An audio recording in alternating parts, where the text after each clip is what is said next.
everyone, welcome to my Physio World. Today our topic is on the diabetes mellitus. ये term जो diabetes mellitus है ये Greek language से आई है.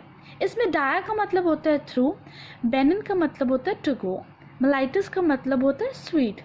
तो ये जो कंडीशन है इसका मतलब ये हुआ कि जो स्वीट है, जो शुगर है, वो हमारे यूरिन के दौरान हमारी बॉडी में से निकलना स्टार्ट हो जाती है. तो पेपर में आप डेफिनेशन कैसे लिखोगे? It is a metabolic disease. Metabolic disease इसलिए बोला गया क्योंकि हमारी बॉडी के जो भी मेजर मेटाबॉलिज्म है, like carbohydrate and fat metabolism, ये उन सब को क्या कर देता है? ऑल्टर कर देता है. At clinical condition which occurs due to absolute or relative deficiency of insulin. हमारी बॉडी में या तो पूरी तरह या relatively deficiency हो जाती है इंसुलिन की. तो ये हमारी थी क्लिनिकल कंडीशन. तो आपने इस तरह डेफिनेशन को लिखना है. ये हमारे 5 features, journal features you can say diabetes mellitus के. फर्स्ट वन इज स्वीट और sugar passes through the urine. Second one Asian time मधुमेह और शक्कर, मीन्स पुराने समय में इसको मधुमेह और शक्कर भी कहते थे. शक्कर पंजाबी का वर्ड है. Third, alters the carbohydrates and fat metabolism. मैंने आपको बता ही दिया है यहाँ डेफिनेशन में कि ये मेजर मेटाबॉलिज्म है जो कॉम्प्लेक्स को सिंपलर फॉर्म में कन्वर्ट करते हैं, उन सबको ये ऑल्टर कर देता है. Fourth point, 5th person above the age of 15 years are suffering from this. 5th person का मतलब क्या है कि about 10% of the total population. 5th point, अगर हमारी बॉडी में इंसुलिन कम हो रहा है तो ब्लड में ग्लूकोज का लेवल बढ़ जाएगा. साथ के साथ सेल्स में ग्लूकोज नहीं जा पाएगा, तो सेल्स जो है they will start from the glucose. तो ये हमारे 5 फीचर्स थे डायबिटीज़ mellitus के. Types of diabetes mellitus. Diabetes mellitus की 2 टाइप्स है, type 1 and type 2. Type 1 we called it like insulin dependent diabetes mellitus, that is IDDM. Second one is insulin non insulin dependent diabetes mellitus, and further it is of 2 type, obese and non-obese. So type 1, what is type 1? It mostly occur in children, so we called it as juvenile type of diabetes mellitus. Juvenile का मतलब भी children ही होता है. Second point is non production of insulin in the body, means हमारी body में insulin की production बिल्कुल ही बंद हो जाती है, जिसके कारण पेशेंट को इंसुलिन के इंजेक्शंस लेने पड़ते हैं.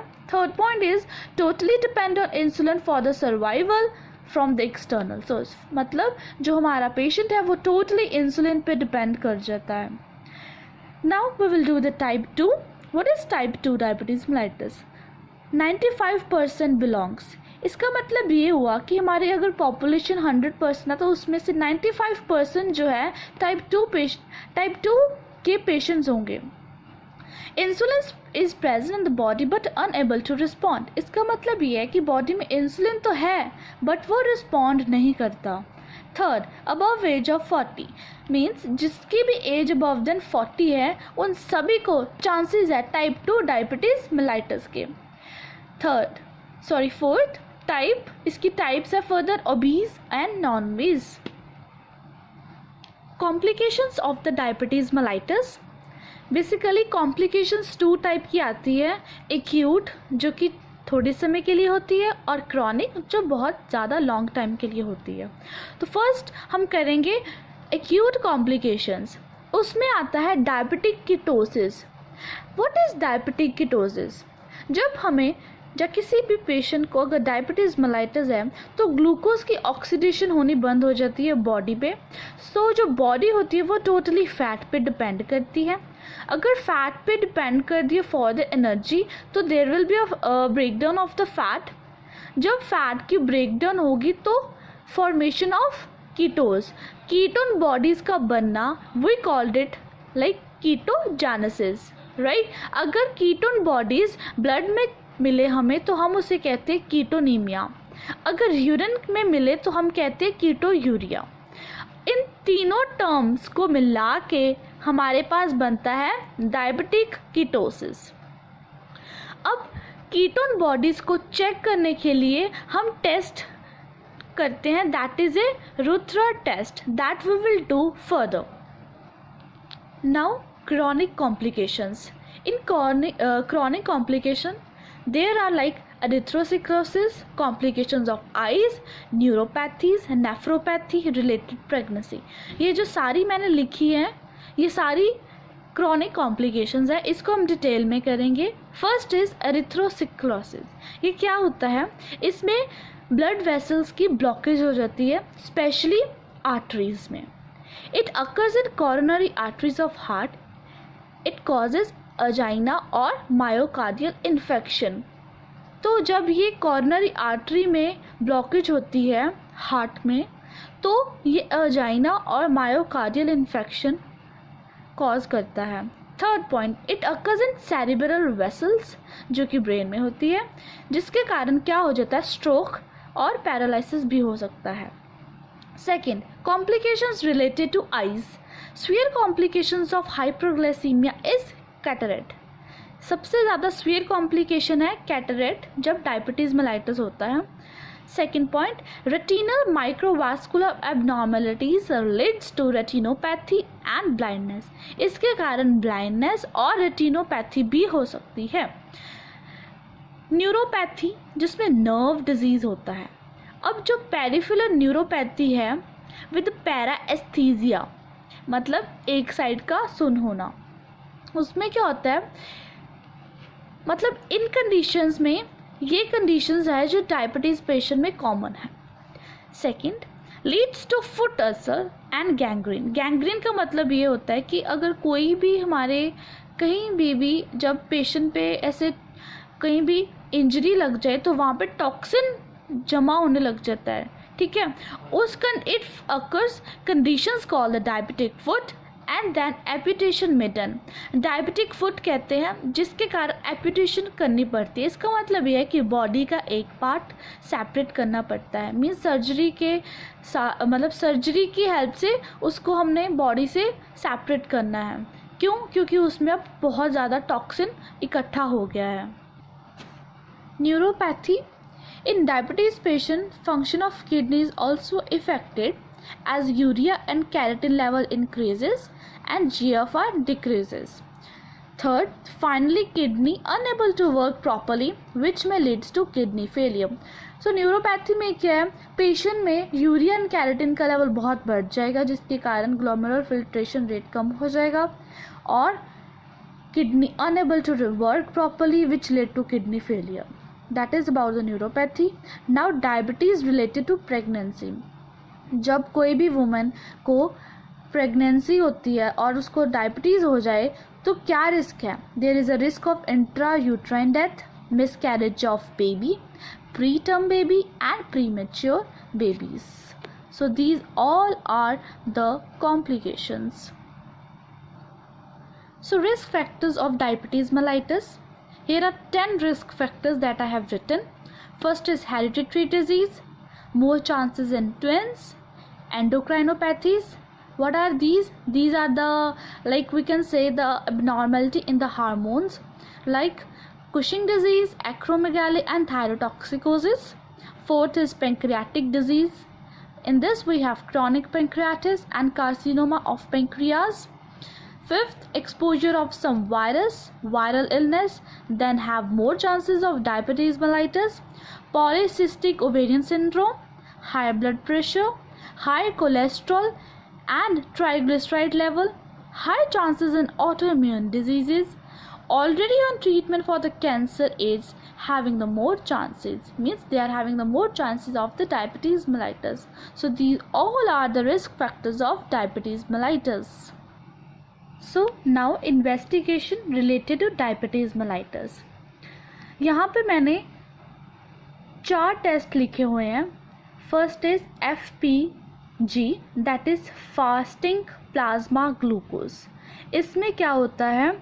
जब पेशेंट फास्टिंग पे है, कोई भी कैलोरीज नहीं ले रहा है एक्सेप्ट द वाटर, तब हम उसका लेवल चेक करते हैं. नॉर्मल लेवल इसका होता है below then 100.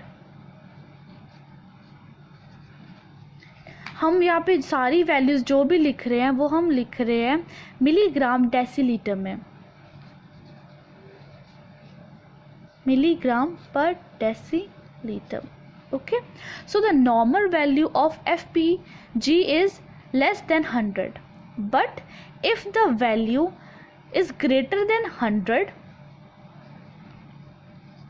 and lesser than 126, then we say that it is a pre-diabetes. But if the level is greater than or equal to 126, then we say it is a diabetes patient. Next we have PPG. What is PPG? Anyone who can tell me? That is a postprandial plasma glucose. इसमें क्या होता है, हम 2 घंटे के बाद patient का test लेते हैं. We say OGT, that is a oral glucose tolerance test. इसकी नॉर्मल वैल्यू क्या है, लेस देन 140. अगर ये बढ़ जाता है means greater than 140 but less than 200, then we say pre diabetes. increases 140 level but less than 200, we say 200. Less than 200, then we say pre-diabetes, but if greater than 200 and equal to 200, then we say diabetic patient, right? So these two are the test.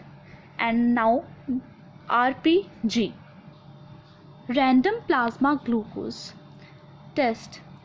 इसमें randomly हम test लेते हैं patient का. Means अगर patient clinic पे जा रहा है, नॉर्मली उसने खाना खाया हुआ है, तो हम रैंडमली उसकी कैसे चेक करें, इंस्टेड ऑफ 2 घंटे के बाद चेक करना है, फास्टिंग करो, है ना. तो रैंडम के लिए वैल्यू कितनी होनी चाहिए, that is less than 140.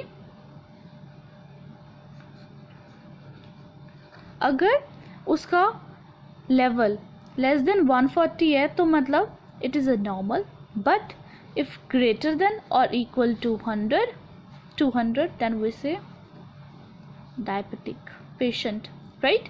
So last one is HbA1c. What is this? This is a glycated hemoglobin. What it means? Amount of blood glucose attached to hemoglobin.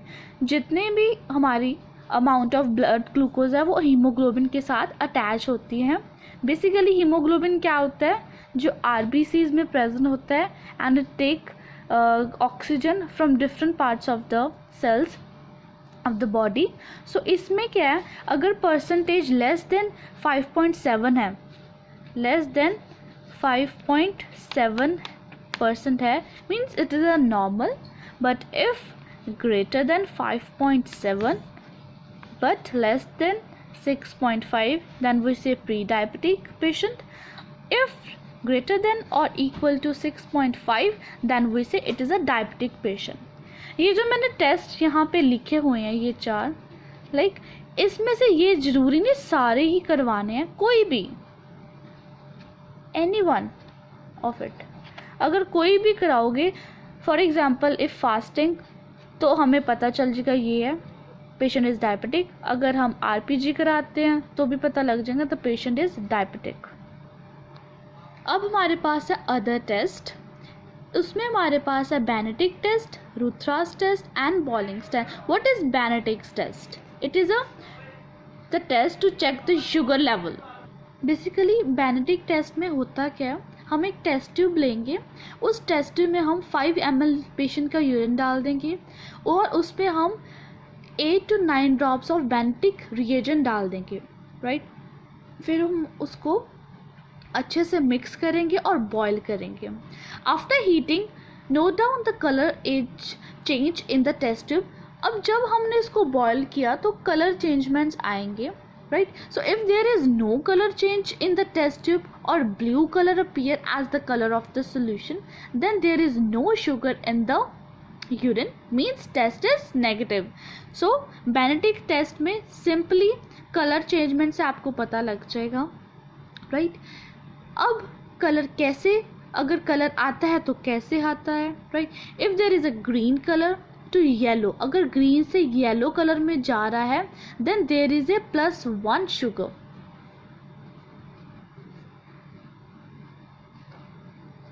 Right, +1 sugar. अगर orange colour test tube में है, उसको हम कहेंगे +2 sugar. अगर last, ओहो I have written like,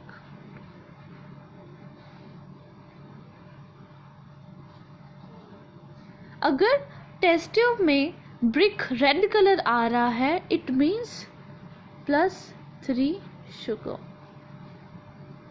okay, so basically Benedict test हम sugar level check करने के लिए करते हैं, जिसमें हमने टेस्ट ट्यूब लेना है, उसमें हमने 5 ml पेशेंट का यूरिन डालना है और उसके बाद बेनेटिक रिएजेंट डाल के उसको मिक्स करना है अच्छे से, फिर उसको बॉयल करना है। बॉयल करने के बाद if there is no colour changement, then what we will say, patient को शुगर नहीं है। बट अगर कलर चेंजमेंट हो रहा है और यहाँ पे फर्स्ट केस में अगर ग्रीन टू येलो कलर हो रहा है, ग्रीन टू येलो कलर हो रहा है, मतलब उसको +1 शुगर है। अगर +2 शुगर हो रहा है तो वो कैसे पता लगेगा, अगर कलर चेंजमेंट ऑरेंज है। +3 जब ब्रिक रेड कलर है।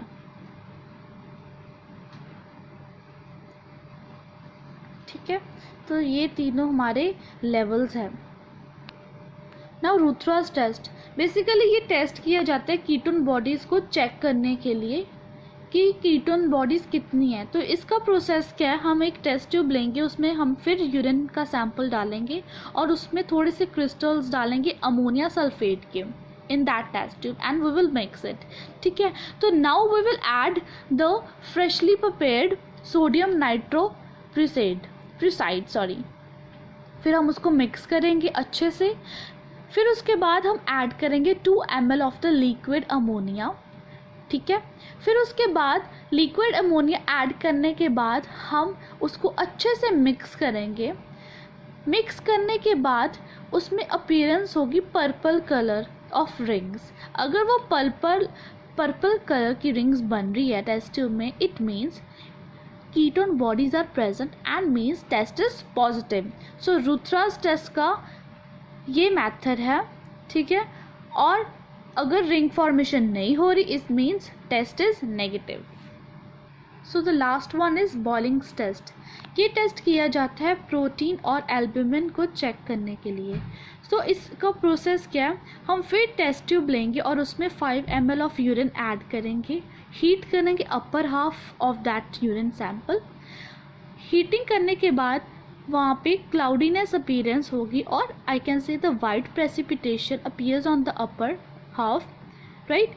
अगर वो क्लाउडीनेस और प्रेसिपिटेशन रह रही है, हीटिंग के बाद कूलिंग कर दी, हीटिंग भी होगी, ठीक है, तब भी वो रह रही है प्रेसिपिटेशन और white cloudiness, means protein is present in the urine. अगर वो क्लाउडीनेस नहीं अपीयर हो रही और डिसअपीयर हो जाती है जब हम उसको कूल कर देते हैं, ठंडा करने के बाद वो टेस्ट ट्यूब, वो अगर वो नहीं दिख रही cloudiness, it means the test is negative and protein is not present in the urine.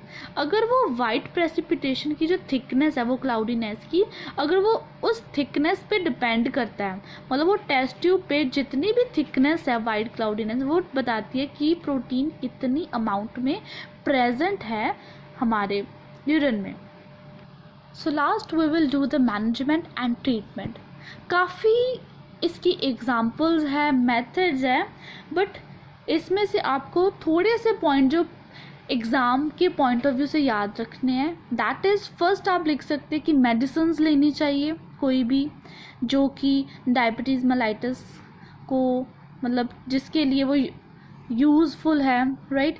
कोई भी पर्सन ओबीज़ है उसको एडवाइज़ करना चाहिए कि अपना वेट रिड्यूस करे, राइट। अगर पेशेंट अल्कोहलिक है उसको फिर उस चीज़ के लिए रोकना चाहिए कि वो ना अल्कोहल पिए, राइट।